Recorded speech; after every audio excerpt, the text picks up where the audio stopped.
गुरु। एक रोज रास्ते में एक महात्मा अपने शिष्य के साथ भ्रमण पर निकले। गुरु जी को ज्यादा इधर उधर की बातें करना पसंद नहीं था। कम बोलना और शांति पूर्वक अपना कर्म करना ही गुरु जी को प्रिय था। परंतु शिष्य बहुत चपल था। उसे हमेशा इधर उधर की बातें ही सूझती।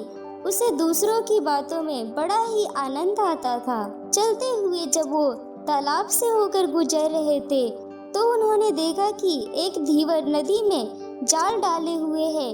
शिष्य यह सब देख खड़ा हो गया और धीवर को अहिंसा परम धर्म का उपदेश देने लगा। लेकिन धीवर कहाँ समझने वाला था। पहले उसने टालम टोल करनी चाहिए और बात जब बहुत बढ़ गई तो शिष्य और धीवर के बीच झगड़ा शुरू हो गया। यह झगड़ा देख गुरुजी जो उनसे बहुत आगे बढ़ गए थे लौटे और शिष्य को अपने साथ चलने को कहा एवं शिष्य को पकड़कर ले चले। गुरुजी ने अपने शिष्य से कहा, बेटा हम जैसे साधुओं का काम सिर्फ समझाना है, लेकिन ईश्वर ने हमें दंड देने के लिए धरती पर नहीं भेजा है। शिष्य ने पूछा, महाराज को ना तो बहुत से दंडों के बारे में पता है और ना ही हमारे राज्य के राजा बहुतों को दंड देते हैं, तो आखिर इसको दंड कौन देगा। शिष्य की इस बात का जवाब देते हुए गुरुजी ने कहा, बेटा तुम निश्चिंत रहो, इसे भी दंड देने वाला एक अलौकिक शक्ति इस दुनिया में मौजूद है जिसकी पहुंच सभी जगह है। ईश्वर की दृष्टि सब तरफ है और वो सब जगह पहुंच जाते हैं। इसीलिए अभी तुम चलो, इस झगड़े में पड़ना गलत होगा, इसीलिए इस झगड़े से दूर रहो। शिष्य गुरुजी की बात सुनकर संतुष्ट हो गया और उनके साथ चल दिया। इस बात को ठीक 2 वर्ष ही बीते थे कि एक दिन गुरुजी और शिष्य दोनों उसी तालाब से होकर गुजरे। शिष्य भी अब 2 साल पहले की वह धीवर वाली घटना भूल चुका था। उन्होंने उसी तालाब के पास देखा कि एक चुटियल सांप बहुत कष्ट में था।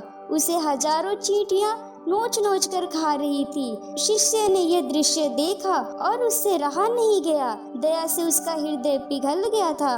वो सर्प को चींटियों से बचाने के लिए जाने ही वाला था कि गुरुजी ने उसके हाथ पकड़ लिए और उसे जाने से मना करते हुए कहा, बेटा इसे अपने कर्मों का फल भोगने दो। यदि अभी तुमने इसे रोकना चाहा तो इस बेचारे को फिर से दूसरे जन्म में यह दुख भोगने होंगे, क्योंकि कर्म का फल अवश्य ही भोगना पड़ता है। शिष्य ने गुरुजी से पूछा, गुरुजी इसने कौन सा ऐसा कर्म किया है जो इस दुर्दशा में यह फंसा है। गुरु महाराज बोले, यह वही धीवर है जिसे तुमने पिछले वर्ष इसी स्थान पर मछली ना पकड़ने का उपदेश दे रहे थे और वह तुम्हारे साथ लड़ने के लिए आग बबूला हुआ जा रहा था।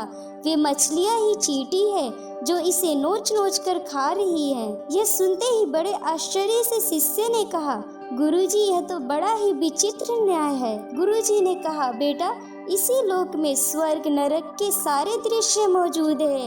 हर क्षण तुम्हें ईश्वर के न्याय के नमूने देखने को मिलते हैं। चाहे तुम्हारे कर्म शुभ हो या अशुभ, उसका फल तुम्हें भोगना ही पड़ता है। इसीलिए वेद में भगवान ने उपदेश देते हुए कहा है, अपने किए कर्म को हमेशा याद रखो, यह विचारते रहो कि तुमने क्या किया है, क्योंकि यह सच है कि तुमको वहाँ भोगना पड़ेगा।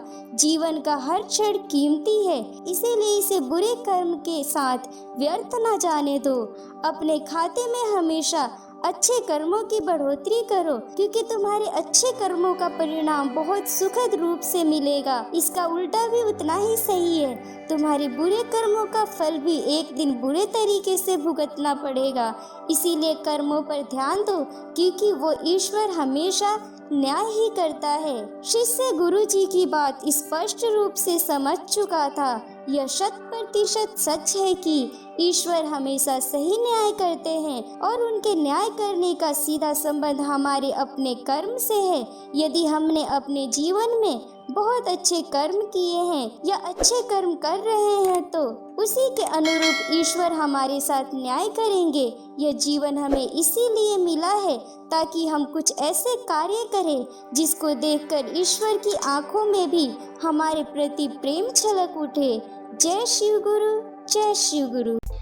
लाइक करें, शेयर करें और सब्सक्राइब करें और घंटा बजाएं।